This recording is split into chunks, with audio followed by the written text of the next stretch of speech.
अस्सलाम वालेकुम दोस्तों। 10 टेस्ट मैच में 51 टेस्ट विकेट्स लेने वाले पाकिस्तान के कदावर फास्ट बॉलर ने भारतीय फास्ट बॉलर पर इल्ज़ाम लगाया है कि आखिरी ओवल टेस्ट मैच जो उन्होंने इंग्लैंड को हराया उसके अंदर बॉल के साथ कुछ छेड़खानी की गई, वैज़लीन लगाई गई ताकि बॉल की जो मूवमेंट है, जो बहुत यूं बनाना स्विंग हुआ।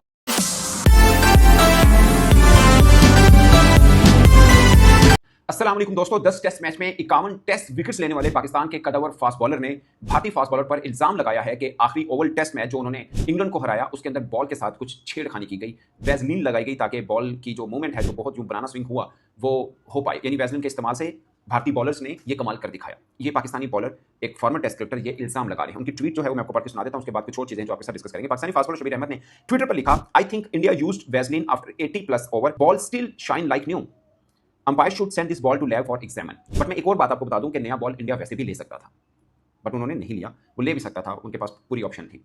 तो ये मैं सबको सिचुएशन बता रहा हूँ। और इस मैच के जो अंपायर थे वो वर्ल्ड बेस्ट एहसन रजा और धर्म हसीना वो थे। ये बात मैं सिर्फ इसलिए कर रहा हूँ कि दोनों वर्ल्ड बेस्ट अंपायर हैं और एक अंपायर का ताल्लुक पाकिस्तान के साथ भी है। अभी मैंने क्लिप देखा था, पाकिस्तानी फास्ट बॉलर तनवीर अहमद ने भी कहा कि मोहम्मद सिराज एक ऑर्डिनरी बॉलर है, मामूली है, क्या खास कमाल उसमें। मुझे लगता है कि शायद बहुत से पाकिस्तानी फैंस को ये अच्छा लगता होगा। कुछ पाकिस्तानी क्रिकेटर्स इंडिया क्रिकेट को कोई वैल्यू नहीं देते हैं, बट आप इससे हकीकत से मुंह नहीं मोड़ सकते। ये कबूतर की तरह आंखें बंद कर देने वाली बात है। देखिए, टी20 वर्ल्ड कप वो जीते हैं, चैंपियंस ट्रॉफी वो जीते हैं, वनडे वर्ल्ड कप का फाइनल वो खेले हैं, एक टेस्ट इस बार WTC का नहीं खेले फाइनल, अदरवाइज वो लगातार 2 बार खेले हैं। तो कुछ खास बात तो होगी ना। आप आपके ज़हन में अगर कोई ये बात डाल रहा है ना कि बीसीसीआई का इतना असर और रसूख है कि वो नतीजे मैच के चेंज कर देता है, तो आप और पीछे चलते जाएंगे। ये मैं आपको सीरियस कह रहा हूं, हम लोग और पीछे चलते जाएंगे। आज हमारी क्रिकेट कहां पे खड़ी है, उनकी क्रिकेट कहां पे खड़ी है, उसके पीछे क्रिकेटर्स की अपनी मेहनत और बीसीसीआई का एक बेहतर स्ट्रक्चर है। प्लीज इस बात को समझने की कोशिश करें। बट मैं ये वाली लाइन शबीर के जो स्टेटमेंट है उसके एंटी नहीं बोल रहा। मैं कोई मोहम्मद सिराज या किसी को डिफेंड नहीं कर रहा, ना ही मैं उनके स्टेटमेंट को ऑन कर रहा हूं। मैं वैसे एक चीज कर रहा हूं, बीइंग जर्नलिस्ट एक बात कर रहा हूं आपको। मैं खुद बोलता हूं जो डिसीजन होते हैं, बाकी चीजें हैं, उसमें बीसीसीआई बहुत मैटर कर रहा होता है, मैं मानता हूं। मगर क्रिकेटिंग डिसीजन पे बीसीसीआई या किसी का रसूख नहीं होता। इंग्लैंड क्यों अपने घर में हारना चाहेगा, ऑस्ट्रेलिया क्यों इंडिया से हारना चाहेगा, ये समझने की जरूरत है दोस्तों। ये बात अब मैं आपको बताऊं मजे की। WTC खैर ये तो फन क्रिकेट थी, उसके एक मैच की टिकट 20-25 पाउंड थी।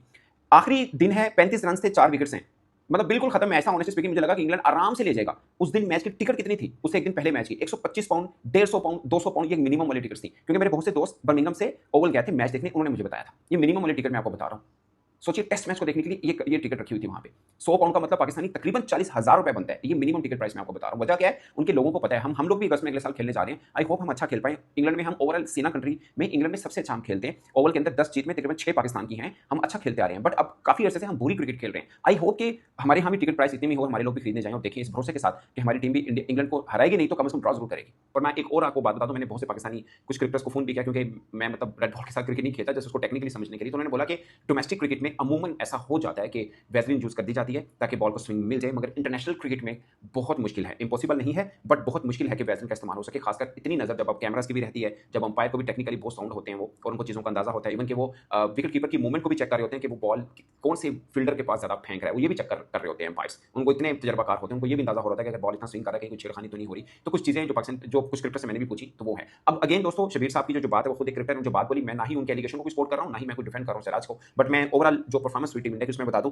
2020 से लेकर अब तक मोहम्मद सिराज टीम इंडिया ने सीना कंट्री के अंदर 9 टेस्ट मैच जो जीते हैं जहां पे सिराज खेले हैं, उनकी विकेट्स हैं 51। उनमें से 6 में बुमराह ने भी बॉलिंग की है, यानी 3 में बुमराह नहीं खेले। जैसे इंग्लैंड टूर में जो मैच इंडिया जीता उसमें बुमराह नहीं खेला। 2021 में ब्रिस्बेन में बुमराह नहीं खेले थे। तो 9 टेस्ट मैच 2020 से लेकर अब तक सीना कंट्री में जो भारत जीता उसमें 51 विकेट्स हैं सिराज की। और एक मैंने देखा जब एशिया कप हुआ था श्रीलंका के अंदर, श्रीलंका के खिलाफ जो तबाहकुन बॉलिंग की थी। वैसे मैं हमेशा ये कहता हूं कि सिराज सीना कंट्री का बहुत तगड़ा है। मैं उसको आपको रिकॉर्ड भी कुछ बता दूंगा। Is a wonderful bowler in सीना कंट्री। और ये बात ना मैं as a journalist, not as a Pakistani journalist, but as a cricket journalist, मैं मुझे याद है 2024 में जब इंडिया ने ऑस्ट्रेलिया को हराया था, उस वक्त इंजमामुल हक ने बात की थी कि रिवर्स स्विंग हुई है, बॉल को छेड़खानी हुई है। याद रखिए, इंडिया ने ऑस्ट्रेलिया को हराया था, अब इंडिया ने इंग्लैंड को हराया है।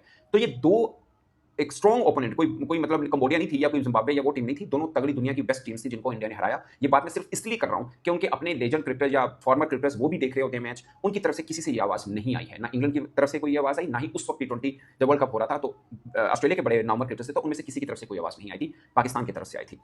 ये मैं रेफरेंस के तौर पर बोल रहा हूं कि अभी देखिए माइकल वॉन है, बाकी भी कितने बड़े बड़े नाम इंग्लैंड के ये मैच देख भी रहे थे, कमेंट्री भी कर रहे थे, सर लेस्टर कुक थे, इनमें से किसी ने नहीं बोला, एंडरसन किसी ने ऐसी बात नहीं की है जो मतलब है, बट पाकिस्तान की तरफ से ये आई है। मैं और एक और खास चीज मैं आपको बता दूं कि 8